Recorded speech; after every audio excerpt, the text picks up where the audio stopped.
કોંગ્રેસના ધારાસભ્ય વિમલ ચુડાસમા છે, તેઓએ પ્રવાસનને લઈને એક પ્રશ્ન પૂછ્યો હતો અને રાજ્ય સરકારે જે સોમનાથમાં દબાણ હટાવવાની જે વાત કરી હતી તેને લઈને પણ જવાબ આપ્યો હતો। તો આપણે સીધી જ એમના સાથે વાત કરીએ કે ગૃહમાં હર્ષ સંઘવી જે આપણે જવાબ આપી રહ્યા હતા, પ્રશ્ન શું હતો અને હકીકત શું હતી? એ આજે જે પ્રવાસન વિશે જે વાત કરવાની હતી તે મારી વાત લઈને પ્રવાસન વન વિભાગ વિશે મારી વાત લઈને આવ્યો હતો। ત્યારે જે સત્ય હકીકત હતી એ મેં વાત કરેલી। એ સમયે જ્યારે પહેલે કે બીજે દિવસ જ્યારે સત્ર ચાલુ થયું ત્યારે ગૃહપ્રધાન દ્વારા કહેવામાં આવ્યું હતું કે જે બુલડોઝર છે એ દ્વારકાથી લઈને સોમનાથ સુધી ફેરવવામાં આવ્યું છે।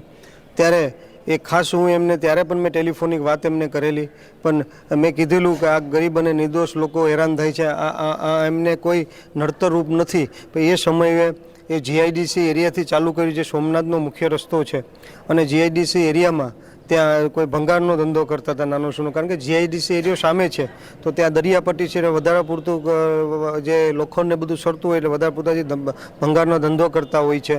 એ મુસ્લિમ સમાજના લોકો હતા, અને સામે જે કોઈ પ્રજાપતિ આપણે જે દેવી પૂજક સમાજના લોકો જે પ્લાસ્ટિક વીણતા હોય, વર્ષોથી ત્યાં નાના મકાન બનાવી અને ત્યાં રહેતા હતા, પોતાનું રોજી ચલાવતા હતા।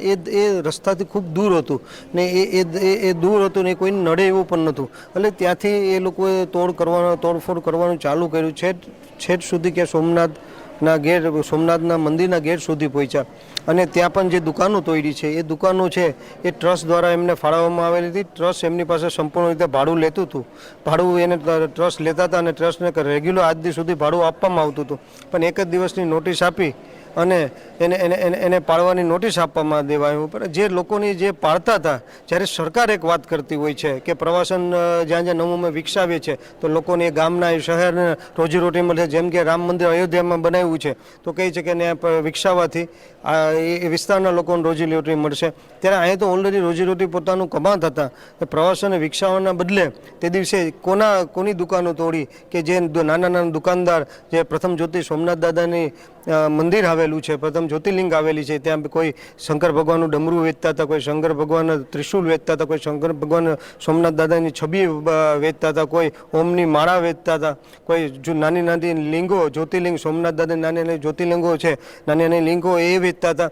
એવું અન્ય પ્રકારની ધાર્મિક વસ્તુઓ વેચતા હતા। આવા 250 લોકોનું બુલડોઝર દ્વારા તોડી નાખવામાં આવ્યું અને એમને કોઈ પણ જગ્યા ફાળવવામાં ન આવી। ત્યારે દર વખતે પણ આવું કહેતા હોય ત્યારે હંમેશા ટ્રસ્ટ એવું કરતું હોય છે, પહેલાં જાણ કરે અને બીજી જગ્યા ફાળવવામાં આવે અને પછી જ આ બધું તોડવામાં સમજૂતીથી કરવામાં આવતું હોય છે। આજે પણ એમની જગ્યા ફાળવવામાં નથી આવી। ત્યારે ગૃહપ્રધાને એ જવાબ દેતા હતા ત્યારે એ પણ એવું કહેતા હતા કે હિન્દુત્વ માટે થઈને વિમલભાઈ ચિંતા કરી છે અને વાત કરી છે, પણ હું તો એવો ધારાસભ્ય છું કે હું મારા વિસ્તારના તમામ સમાજના લોકો, હિન્દુ, મુસ્લિમ, ઈસ, ખ્રિસ્તી, શીખ લોકો, તમામ લોકો માટે થઈને જેને તકલીફ પડે અને સાચી વાત હોય તેને બાજુમાં રહેવું એક ધારાસભ્ય તરીકે ફરજ છે, અને એક નાગરિક તરીકે અને મનુષ્યની ભાતીય પણ મારી ફરજ છે। એટલે તમામ લોકો વાતે માટે થઈને હું વાત કરતો હતો ત્યારે મંત્રીશ્રી જે વાત છે એ બીજી દિશામાં દોરવાનો પ્રયત્ન કરતા હતા। અમે અધ્યક્ષને પણ 1-2 વાર કીધું કે મંત્રીશ્રી જે વાત છે બીજે ડાયવર્ટ કરવાની કોશિશ કરે છે,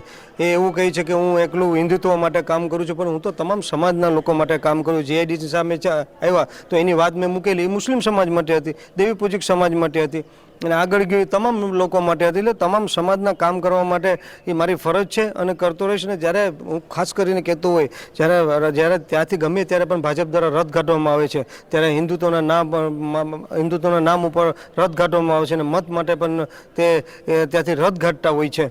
અને જ્યારે મતનું રાજકારણ પતી જાય છે ત્યારે એ જોતા નથી કે કોણ ત્રિશુલ વેચે છે, કે કોણ ડમરું વેચે છે, કે કોણ સોમનાથ દાદાની મૂર્તિઓ વેચે છે। તમામને નુકસાન કરવામાં આજે 250 લોકોના જે છે એ નાના ધંધો છીનવી લેવામાં આવેલો છે। વિમલભાઈ, હર્ષ સંઘવી એવો પણ જવાબ આપતા હતા કે જે લોકોની દુકાન તોડવામાં આવી છે એ સરકારી જમીનમાં હતી, કબજો કરેલો હતો, પરંતુ તેઓને રોજીરોટી ના છીનવાય તે માટે અમે વૈકલ્પિક વ્યવસ્થા કરેલી છે અને તમને પણ એવું કહેતા હતા કે તમે બપોર સુધી ફોન કરી તેની માહિતી લઈ શકો છો।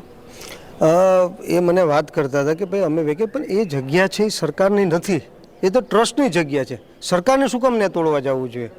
ટ્રસ્ટે કોઈ ફરિયાદ કરી હોય તો એવું બતાડો. ટ્રસ્ટ તો એમ કહે છે કે અમે ફરિયાદ નથી કરી. તો ટ્રસ્ટે જ ટ્રસ્ટની જગ્યા છે ને ટ્રસ્ટની ત્યાં હજારો વીઘા જગ્યા છે. એ તો હર વખતે ટ્રસ્ટ જ કહે છે ને વાતચીત કરી અને બીજી જગ્યાએ ફાળવે છે. આજે આ લોકોને કેટલું મોટું નુકસાન થયું. તો નાના નાના ધંધાથી છે. મને છતાં પણ કીધું કે બપોર પછી હું તમને કહું છું, અને મને એવું કીધું છે. કારણ કે એ કહેતા હતા કે ફાળવવામાં આવી છે. શુક્રવારે તો બધા મારી પાસે ફરિયાદ કરવા માટે આવેલા હતા. અને જ્યારે એમ કીધું કે ફાળવવામાં આવી ત્યારે બપોર પછી મને કીધું કે એ જગ્યા કે રામ મંદિરની બાજુમાં ફાળવવામાં આવી છે, પણ એ ત્યાં ફાળવવામાં આવી છે એવી મને વાત કરેલી. પણ હું 29 તારીખ પછી જાઉં એટલે ખ્યાલ પડે કે ખરેખર આ લોકો જે રોજગારી માટે જે જગ્યા ફાળવવામાં ત્યાં એને રોજગારી મળશે કે નહીં, એ ત્યાં જાય પછી મને ખ્યાલ પડશે. આ હતા કોંગ્રેસના ધારાસભ્ય વિમલ ચુડાસમા. સોમનાથમાં 250 વ્યક્તિની રાજ્ય સરકારે રાતોરાત નોટિસ આપી છે, દુકાનો પાડી દીધી છે અને તેઓને બેરોજગાર બનાવી દેવામાં આવ્યા છે. તેવો તેમનો સીધો આરોપ છે. રાજ્ય સરકારનું તેઓ ધ્યાન પણ દોર્યું હતું અને વિધાનસભામાં તે લોકો માટે પણ આ પ્રશ્ન ઉઠાવ્યો હતો. હવે જોઈએ કે આવનારા દિવસોમાં આ બાબતે સરકાર શું કાર્યવાહી કરે છે. નમસ્કાર.